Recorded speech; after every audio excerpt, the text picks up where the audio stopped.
you for coming. Oh, right, guys? Thank you. And honestly, for me, it's a great opportunity to meet you in person and to feel, you know, all the appreciation that you have for Wonder Woman and for myself. And I'm very, very humbled and honored to be here. So thank you so much for having me. Puerto Rico. Well, I think I speak for everyone that your portrayal of Wonder Woman is amazing. The new trailer, oh my gosh, it looks insane. Right, guys? And I'm absolutely cannot wait to see that movie, and I cannot wait to see what you bring to the role. And that's what we're going to talk about today. Now, you recently, just to go back a little bit, you just attended a UN ceremony where Wonder Woman was actually made an honorary ambassador for girls and women empowerment. Oh, amazing. Yeah. I mean, talk us through that. What was that like? It was, well, I don't feel like it's mine because it's really, it hurts and everything that she stands for and everything, you know. I think it's wonderful that we get to use the UN platform in order to spread Wonder Woman beautiful messages, which is, you know, women empowerment, of course, and compassion, and love, and justice, and so many big and beautiful values to share with not only girls, but with boys as well, and men, and women, and everyone. It's such a powerful platform. And was that the first time you met Linda Carter? Yes! Okay. I was like this. I got into a green room, and then I was super cool, la la la, and then I saw Linda, and I was like, oh my God, my knees couldn't carry me anymore. And then I saw Linda, so I couldn't keep my coolness, and I was like, Linda, oh my God, I'm so happy to see you, to meet you. Finally, my English got completely broken for a second there, and she, you know, I'm not surprised, you know, it's very clear to me why she was the very first Wonder Woman to be cast, because she is such an inspiring, beautiful, happy, funny, strong, confident woman, who immediately makes you, you know, she makes you feel comfortable around her, and she's eye level, she's great. She envelops the character, as do you, and to see you guys together, those pictures were amazing. So that's awesome. 75-year anniversary of Wonder Woman. That's a lot of history and a lot of backstory and origin story. What did you know about the character before you took on the cartoons version? But I knew who Wonder Woman was, and I knew what she symbolized. And after they cast me for the role, obviously I started to dig in and do my research, and it blew my mind. She blew my mind, and I love this character so much. It shows. And now, you guys, we kind of have a surprise guest for the panel. If you want, give it up for Cyborg himself,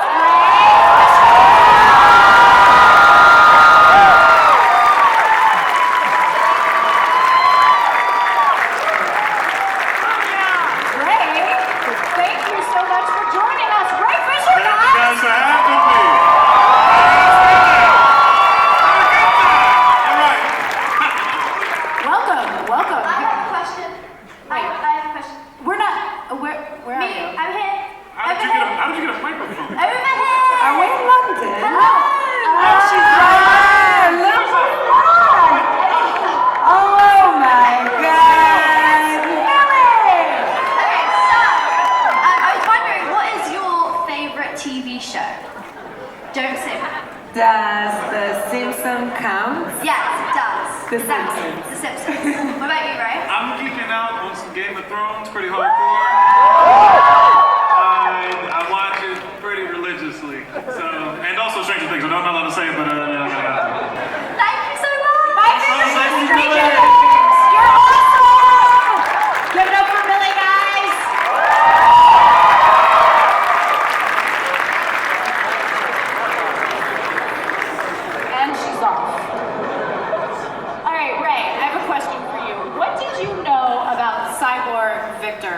before you were cast? Well, I actually grew up watching a lot of these cartoons, a lot of the animated series, Batman animated series, Justice League, all the stuff that would come on Cartoon Network. And my first encounter with Cyborg was actually the Teen Titans cartoon.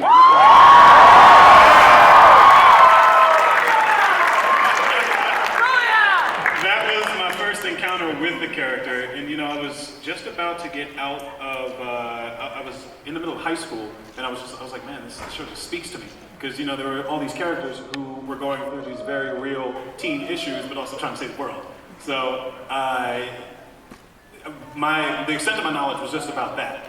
Once I was cast, though, they send you a whole library of stuff about the character. So then I ended up being able to fall in love with the comic book version of them, which, a lot of people know it can be very different than that particular interpretation. So I feel like right now, I feel like I know them like the back of my hand, but there's always somebody that knows a little bit more than me about these kind of things. So, yeah. Well, it's a process. With so much back material, it's definitely a process. But we're excited to see what you continue to bring to the role. Thank you. Yeah. And first Wonder Woman movie ever. I can't believe I'm saying that. Just take a minute. First Wonder Woman movie ever. What does that feel like? Well, it's about time. I think so. Absolutely. And I'm very, very, very grateful to be the one who got this amazing opportunity to portray this, bigger than life character. We've been working hard and non-stop in order to make the best movie we can. It's been such an amazing ride. I can't share much, unfortunately.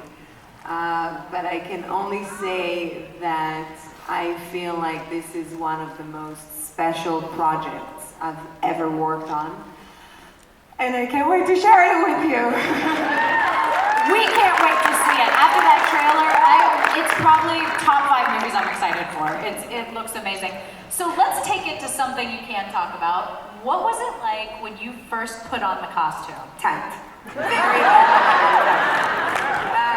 the very, very first time I tried the costume on was 3 days after I got cast.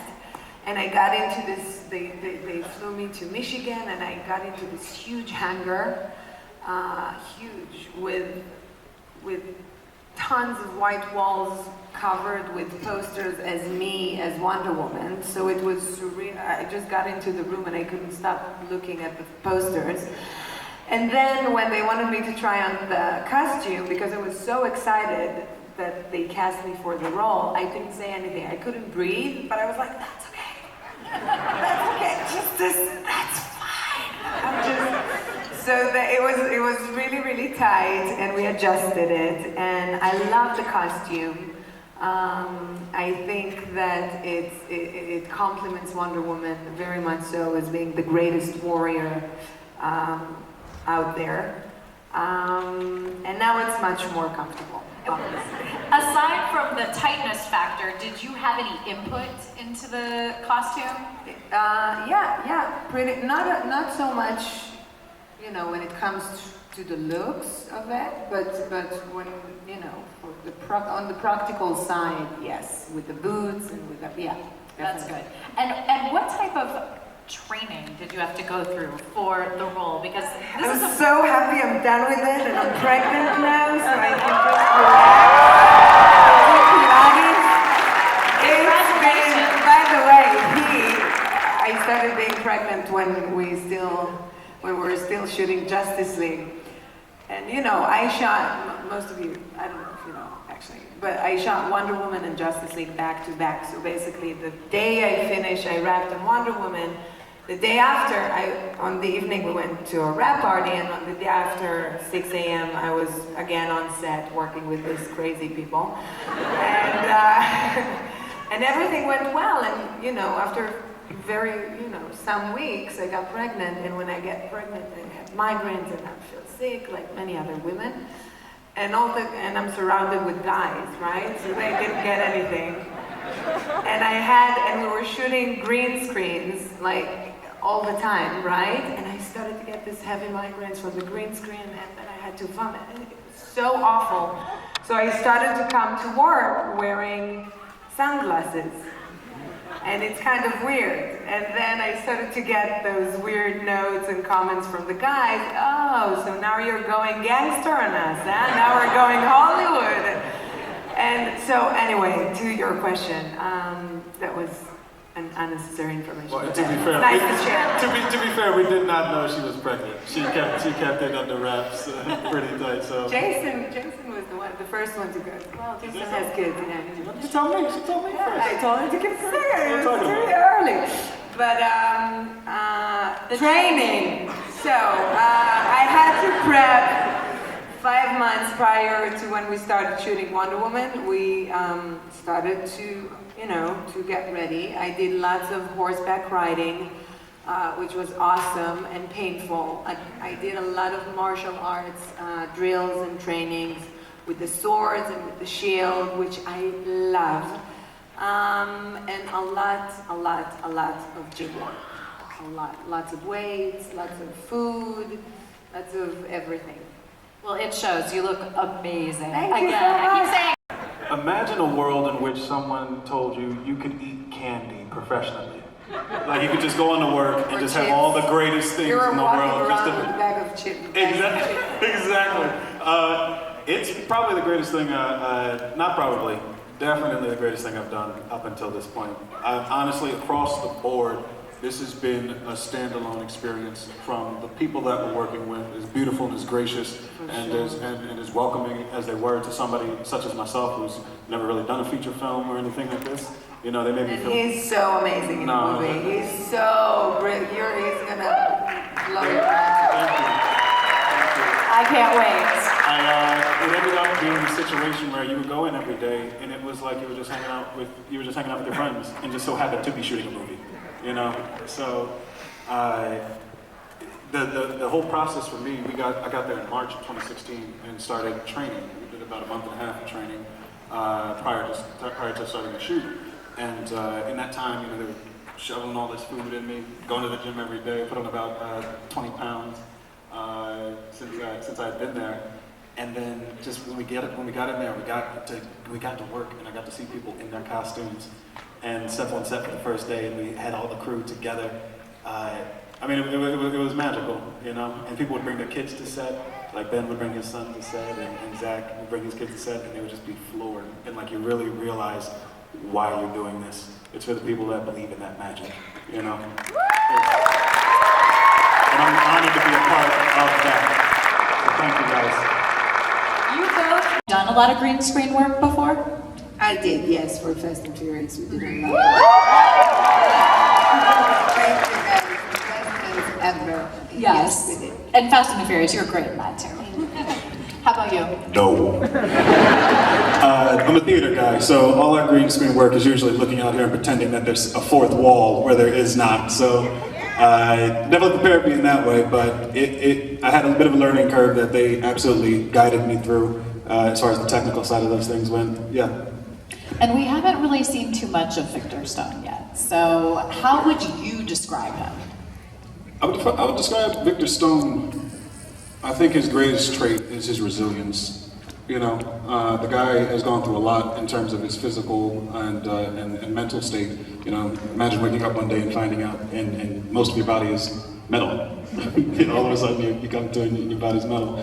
I think he represents basically the t-shirt that I'm wearing now, Borg Life, which is the ability to take the negative situations in your life and turn them into something positive to help other people. I feel like he epitomizes that.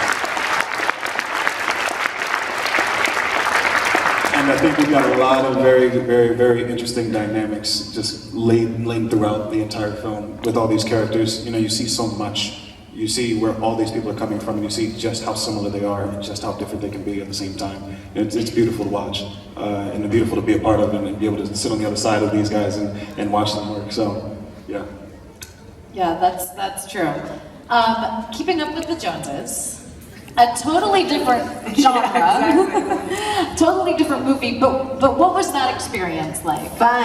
I knew that I had, after I wrapped on Batman vs. Superman, I knew that I had a very specific period of time to shoot the project. And I knew that right after I'm going to shoot Wonder Woman, and I just wanted to do something completely different. And when and I always wanted to do comedy, and I like to make fun of myself, and I'm such a goofy, and I'm such a klutz, like, I'm different than Diana in that way. But, and the script was funny, and I really liked the cast and Greg Mottola, and I was in. That's all. Again, another great movie. Thank you so much. Thank you. And I think, as I said before, I speak for everyone in this room. We cannot wait to see Wonder Woman. Thank you so much. I know you're incredibly busy this weekend. Thank you so much for taking the time. Thank you for the to come love up and talk and to us.